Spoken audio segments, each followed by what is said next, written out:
బంగ్లాదేశ్ రాజధాని ఢాకాలో ఘోర అగ్ని ప్రమాదం జరిగింది. ఢాకాలోని బెయిలీ రోడ్లోని గ్రీన్ కోచి కాటేజ్లోని ఓ రెస్టారెంట్లో ఒక్కసారిగా మంటలు చెలరేగాయి. ప్రమాదంలో 44 మంది చనిపోయారు.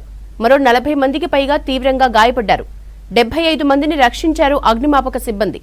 దట్టమైన పొగలు కమ్ముకోవడంతో చాలా మంది అపస్మారక స్థితిలోకి వెళ్లారు. వీరిని స్థానిక హాస్పిటల్కి తరలించి హాస్పిటల్లో చికిత్స అందిస్తున్నారు.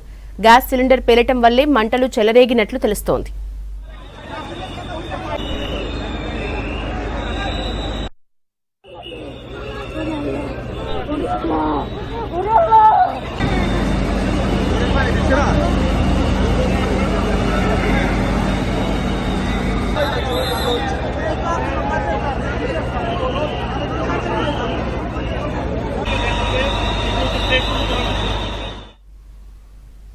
బంగ్లాదేశ్ రాజధాని ఢాకాలో ఘోర అగ్ని ప్రమాదం జరిగింది. ఢాకాలోని బెయిలీ రోడ్లోని గ్రీన్ కోచి కాటేజ్లో ఓ రెస్టారెంట్లో ఒక్కసారిగా మంటలు చెలరేగాయి.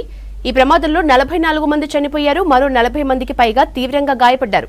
75 మందిని రక్షించారు అగ్నిమాపక సిబ్బంది. దట్టమైన పొగలు కమ్ముకోవడంతో చాలా మంది అపస్మారక స్థితిలోకి వెళ్లారు. వీరిని స్థానిక హాస్పిటల్కి తరలించి హాస్పిటల్లో చికిత్స అందిస్తున్నారు. గ్యాస్ సిలిండర్ పేలటం వల్లే మంటలు చెలరేగినట్లు తెలుస్తోంది.